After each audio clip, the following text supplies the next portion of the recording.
If you're stuck in a job you hate, waking up every morning to grey skies and thinking to yourself, there's got to be more to life than this, there is. So here are the 9 real things I did to rebuild my life after leaving the UK, and maybe, just maybe, it'll spark something in you too.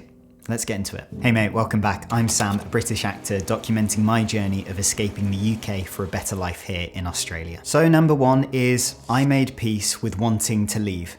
Now, this isn't an easy thing to do. At first, when you've made the decision that you want to move to a different country, it's all excitement. But as the weeks and months tick by, getting closer and closer to getting on that flight to that different country, it starts to become so real. You start to realize you've got to leave behind an element of your career, you've got to leave behind friendships, family, and the culture that you've grown up in all your life. But I had to face the brutal reality that nobody would know me here, and there are no shortcuts. Especially myself as an actor, the acting industry is literally built upon your connections and your network. So moving to a whole new continent, a whole new city, for an acting career is very daunting. But what's really lovely is I actually had an audition this morning, and the amazing creatives behind the table were telling me all these people that I should go catch up for coffee and who could help me in the industry and who could teach me things. And I've never experienced that in an audition before. The people behind the table actively wanting my career to get better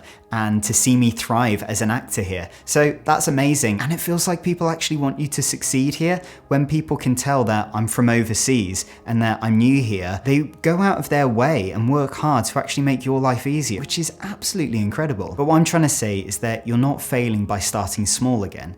You're building something much bigger than you even realize. You wouldn't be wanting to move away in the first place if you didn't know there was a better life for you out there. And to get brutally honest with you, there might even be a few people who judge you for moving away. They might say, you're leaving us behind, you're a coward, and you are none of those things. Moving to a different country is one of the most difficult things you can do.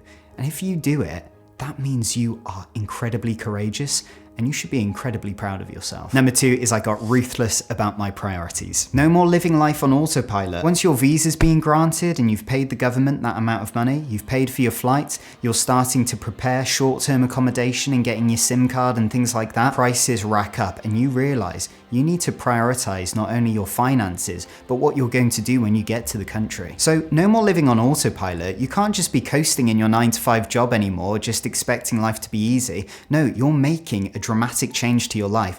And with that comes a lot of chores, a lot of tasks, and I'm sorry to say, a lot of expenses. And once my wife and I made the decision to move to Australia, we did think to ourselves and ask ourselves the question, what do I actually want from my life? And that's when I dove headfirst into creating a freelance video editing business. I knew I couldn't get by anymore on that depressing call center job I used to have that would support me as an actor and getting the occasional acting job. I knew I actually needed a solid income that was flexible and that was actually my own, that I can control. Now, don't get me wrong, I still have to work quite a lot for it, but I don't have to work as many hours as I would if I was working in that call center in London. I also started training for a marathon because I wasn't happy with my level of fitness, and I've heard one of the best ways to achieve a level of fitness you dream about is by setting a big goal. So you have to be ruthless about your priorities, because if you decide to move, there's a lot that needs to be done. You need to start thinking about, how am I actually going to make an income when I'm there? How can I become a self-sufficient person? So freedom isn't just about changing location.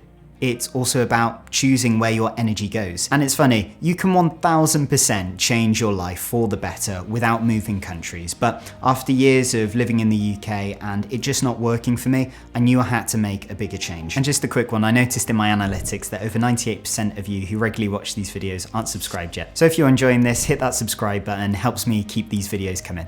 Let's get back to it. Number 3 is I invested in those that love me. While I was sitting in my economy seat, ready for the 24-hour flight to Brisbane ahead of me, and I was really stressing myself out because I didn't want to be lonely in Australia. I know I've got my wife here. I know I've got my Aussie relatives here, but friendships sort of fill a slightly different relationship hole, if you know what I mean. And so I was really afraid of not making any friends until I took a deep breath, had a little chat with Maddie, and I realized, what's the rush? Real life isn't about how many people you can meet before you die. It's about investing in those that already love you, whether they are 10,000 miles away or right by your side. And I realized I can't forget about my closest friends who live in all those different countries. Just because they're not here doesn't mean that I can't make the effort to text them, to schedule a FaceTime call, or even just call them up, as long as I've checked their time zone and I'm not ringing them at 3 a.m. because I don't think they would be too happy about that. Because at the end of the day, I don't want to move to a different country and then lose those connections that I've built for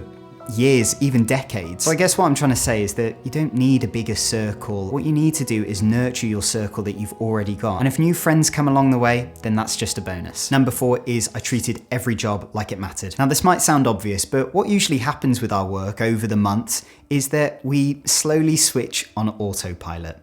Now, there's nothing wrong with this. Being on autopilot in your job, as long as you can do your job well, is actually quite good to preserve energy for other things you've got going on that day. But when you're so much on autopilot that you start not putting enough effort in and you're not looking for new opportunities, you're not looking for those challenges to grow and improve yourself, that's when things start to crumble. So whether it was video editing for my YouTuber clients or preparing for my next audition, whether that was in the UK or Australia, I was putting in as much as I could possibly muster day to day. Now let's be honest, treating every opportunity like it matters is quite difficult. It requires a lot of energy. But if you keep going with that amazing attitude, you're going to reap the rewards sooner than you would have thought. And people are going to start spreading the word of you being a really amazing person, skilled, professional, on time, you show up, all of those things, and it will greatly outweigh any cons. So excellence in the little things unlock the big things. Number 5 is I let myself grieve the old life. This might sound a little dramatic, but there is a moment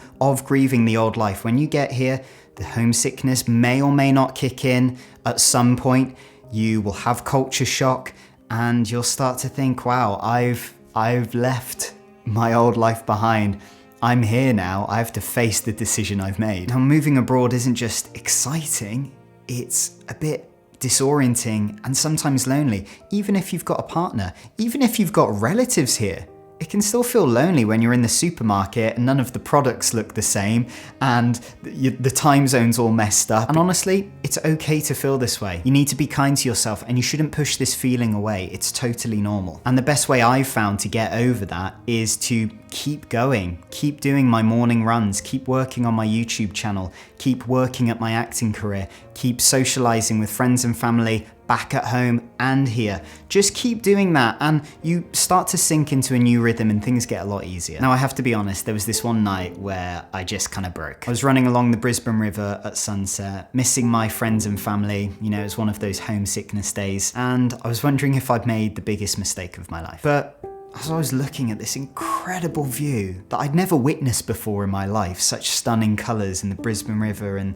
like lovely Aussie people running around me, I realised something. Rebuilding your life in a new country isn't about having it all figured out. It's showing up a bit broken and scared and homesick and doing these things anyway and rebuilding your life anyway. So if you're serious about moving to a new country like I did, I send out a free weekly newsletter. It's a 3-minute read, just honest tips about how to move abroad and build a better life. So you can subscribe to that in one click using the link in the description below. And when you do, you also get my Move to Australia guide completely for free.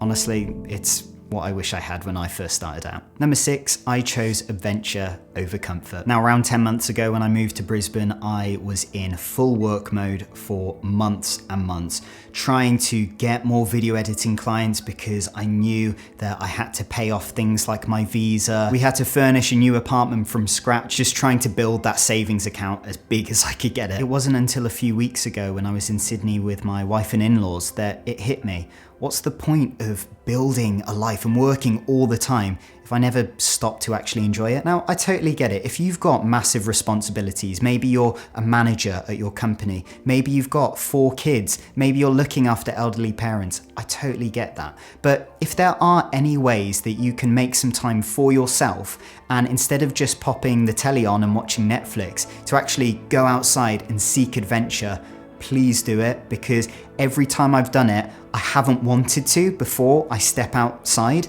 And then when I start walking or running or driving for a road trip, I'm like, oh, I'm so glad I did this. And you will create the best memories. And by the way, it's completely free to do. You don't have to, get on a flight to Bali to seek adventure. You can literally just leave your front door. There's adventure out there. I promise you haven't been around every nook and cranny in your neighborhood. So rest and adventure, they're not luxuries. They're essential for rebuilding a life in a new place. Number 7 is I stopped waiting to feel ready. Now, this is the biggest hurdle for most. We all want to feel completely ready before we do something, but seeking that discomfort is super important. Now, I know it's cliche, but if you wait to feel ready, you'll be waiting forever. And I learned this from taking messy action. When I was living in London, dreaming of living in Australia, and being quite broke actually, I still started that video editing business, signed up for those marathons, did those training runs, looked after my sleep, looked after my body. And that's not to boast about me doing these things. What I'm trying to say is that even though I was living in this tiny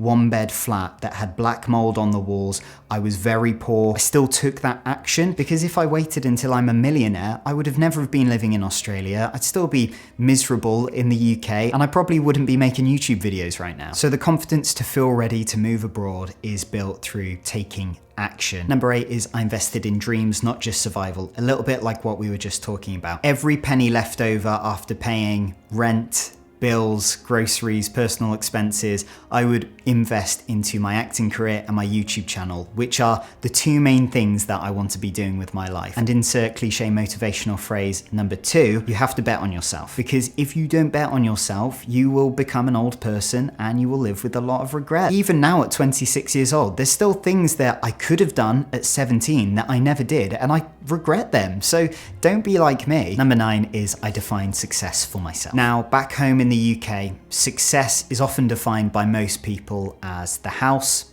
the spouse, the income, and the car. Those are the 4 main things, and honestly, I feel that judgment from lots of people in the UK. Now, look, I know this is pretty universal in the Western world, what I just said about that checklist, and I know it happens here in Australia, but even in Brisbane, a large city in Australia, I do feel like Aussies are way more accepting and embracing of you as a person. They want to get to know who you are, what makes you happy, and they want to have a laugh with you. They want to build a connection with you. That's the vibe I get, and that just feels really comforting to know that you're surrounded in those sorts of people. And I adore the UK. I can't wait to go back there in August. I'm missing it quite a lot, and a lot of the life in the UK can be really good. But please just remember, it's your life and your rules. So if rebuilding your life somewhere new feels scary, good. It means you're about to grow in ways that you can't even imagine yet, trust me, and that is going to make you feel so confident. So if you're wondering how you can actually move to a different country, like Australia,